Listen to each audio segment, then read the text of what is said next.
Hot News UG tubaniriza abagoberezi baffe ku mukutu gwaffe guno. Mwebale nnyo okutugobereranga era naffe nga tweyama okubaweerezanga obutakoowa.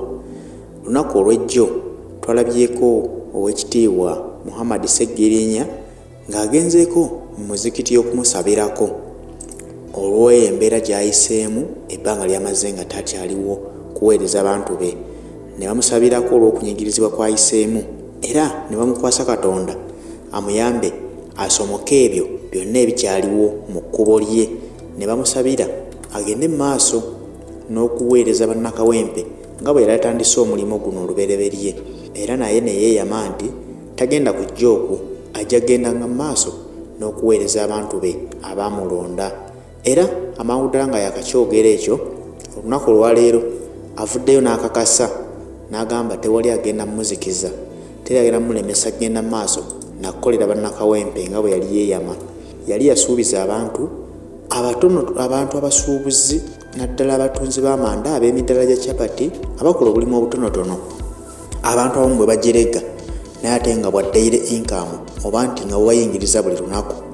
N'agamba mwetegefu bakwasizangako abakwatireyo kasobodde akatonotono naye nga bwakuwa segibokisi.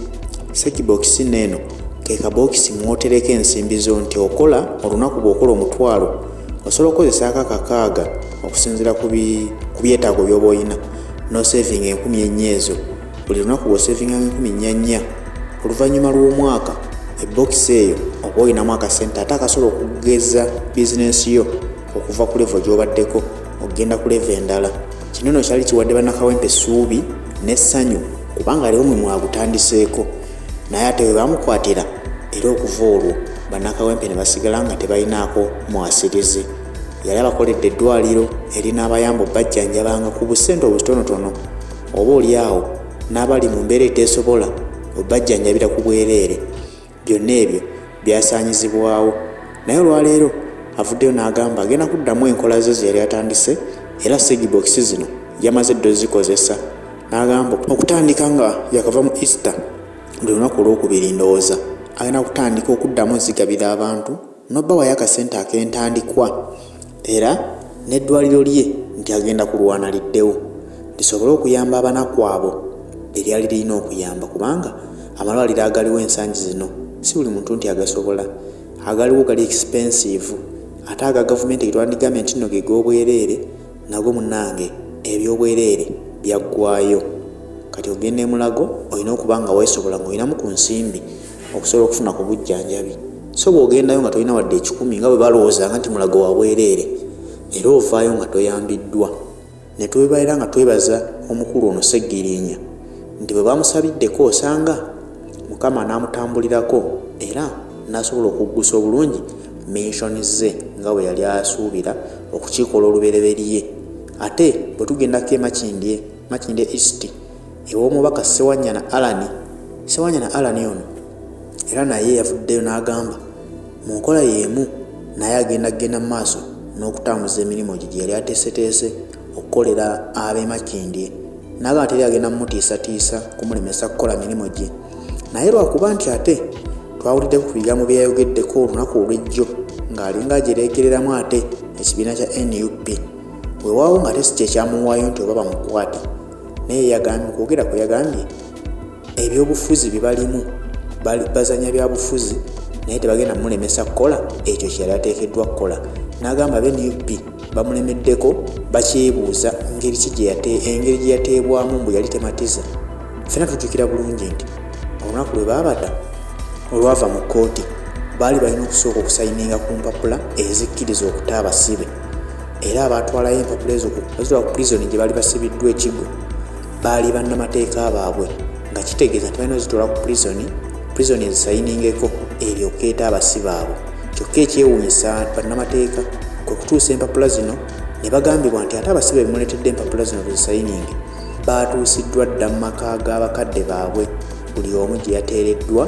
Ne beebuuza nti kijja kitya era nga bwe kyali kikoleddwa kwani mutamutya omusibe nga tetunasayininga ku mpapula za kkooti. Kati kkooti bw'esazaamu n'egamba temusooka kubata ng'ate mwe mwabataddeyo dda mu maka gaabwe. Olwo oli awo kyaleetawo okukubagana mb'ekibiina nga bagamba nti osanga wabaddewo enteeseganya endala ne bateebwa nga tebagoberedde court orders. Kati ekyo kyaleetawo ebibuuzo bingi nga bagamba lwaki kyaliwo ekityo. Kati ye Ssewanyana yadde nga ajereegera n'agamba aba NUP muntaddeko ebibuuzo bingi naye temumbuuza bingi kubanga lwe bakwata Kyagulanyi mu kampeyini bamuvuga buvuzi nga bamuzza wuwe. Lwaki ye Kyagulanyi temumubuuza bibuuzo ne mubibuuza nze? Kitegeeza nga alinga agamba nti ye levu ye gyaliko yeya Kyagulanyi. Naye tujjukira bulungi nti Kyagulanyi teyali musibe. Bakwata mukwate nga bagamba nti ajja kuleetera abantu okwekalakaasa ne bamuzza ewaka. Naye ate gwe obadde musibe ng'oli mu kkomera. Engeri gye bakutaamu buli muntu ne bwaba munnamateeka alina okusaawa ebibuuzo munnange. Ssewanyana yabiganye n'agamba temumbuuza bibuuzo musooke mubuuze Kyagulanyi lwaki bamukwata bamuzza waka.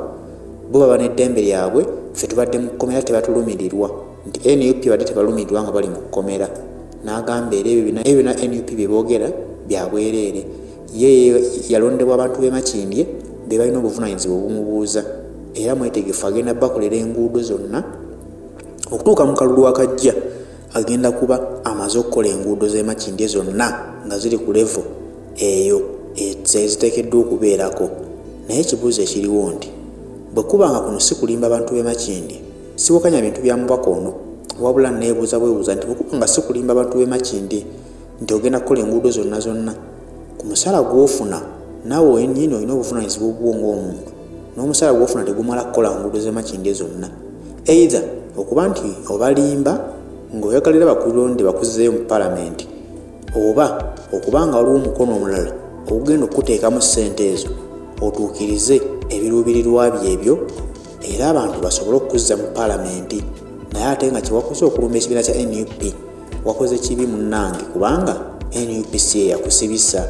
Ate nabo okwebuuza bantu batuufu beebuuze kubanga bagamba muntu ki yali ateereddwa nga court orders tezisayiningiddwako prison kyokka nekwata nekuwaayo ewaka.